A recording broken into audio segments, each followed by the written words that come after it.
All right, Commanders, I'm over at the Michigan Grand Tournament today, and this is my fleet for the Dropfleet tournament. I'm going to do a rapid series of battle reports against my opponents, so I thought I'd run off my fleet now so that you had an idea of what I'm taking. I probably won't get this luxury with all of my opponents given time constraints. In my flag group, I'm bringing a Heracles with a level 4 Admiral. Next to him, I have a Theseus and an Ariadne. Then next to that, we have an Orpheus with 2 Medea. Then I have another line group with an Orpheus and 2 Medea in the back right-hand corner there. Then I have a Pathfinder group of 6 Echoes and a second Pathfinder group of 3 Jasons. All right, looking forward to the tournament today, and hopefully you enjoy these battle reports.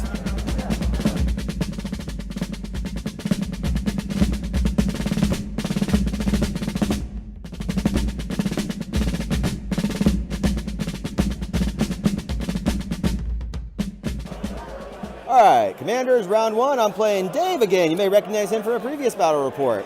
He's got his Scourge and my PHR. We're playing offensive front. The red band is a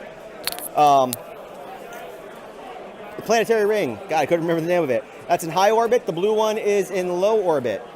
We have 3 different clusters. The back 2 score as critical locations. The center does not.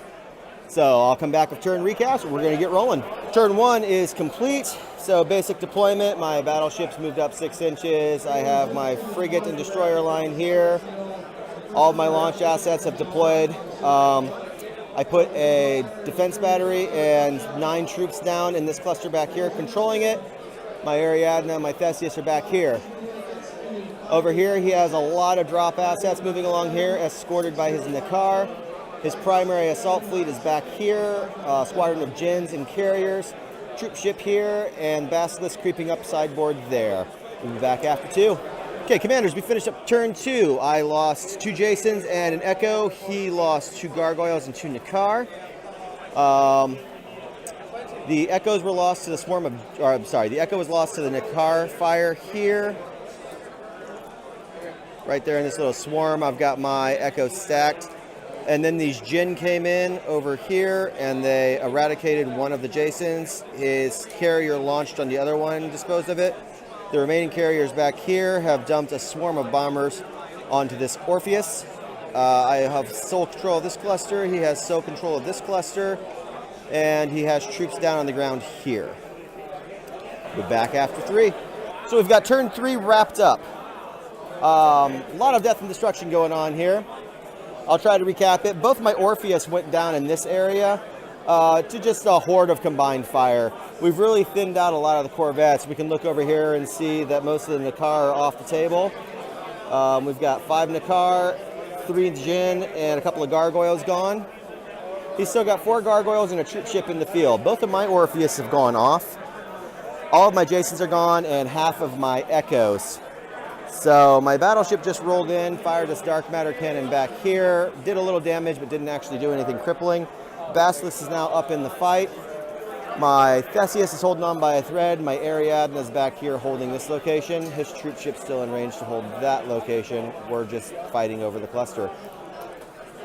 His carrier group back here has been very effective. If I don't do something about them really soon, it's going to get terribly ugly. So we'll be back after 4 with our first score. Turn 4 is over. We score out at 6-9 right now, mainly because back here I am controlling my cluster. Back here he is controlling his. This doesn't score as a critical, but he is thoroughly winning the ground, which puts him up 3 points there. However, his Basilisk burned up and fell into orbit, which kind of makes things better back here. My Heracles had passive saves from an electromagnetic shield on it, which kept it alive from the mass bomber assault that he launched from his fleet back here. Going into turn 5, but we only have 20 minutes left in the tournament, so we'll see how things pan out. All right, we're down to the final 10 minutes, but we're moving into turn 6. My battleship is back here trying to contest, but he's got 17 damage on him. These 3 ships are still in range, so that would tie us for the critical location, which means the score wouldn't really shift much, but he would still win. So turn 6, I have to try to destroy one of these. He completely controls the center. I completely control the rear. Move into turn 6 to see what happens. All right, the horribly rude and terrible Don Roach came along and told us we had to stop playing on turn 6. So we're not going to gain any scores because we didn't get resolved back here. I had launched Chafe to bring my signature down, and I had Fusillade on my calibers. So I was hoping to clear that ship out on his activation. But he played Organized Chaos on me, or is that what it's called, Organized Chaos?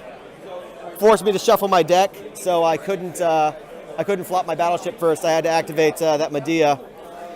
So we're at 6-9 for the final score, and we got to calculate kill points to find out if there's a swing. I'll come back and add that in if we do, which you should probably get a little bit of a kill point swing, I would think. But we'll find out in a minute. So just postscript to all this, it ended up being an 11-9 tournament win for David Scourge. He outkilled me just a handful of kill points, 727 to I think 791. So really close match, really good game. Going to round 2 and see what the matchup looks like and where we end up on the tables. Round 1 is over, so everyone's just packing up, and we're going to go break for lunch, and then we'll get on to the second game.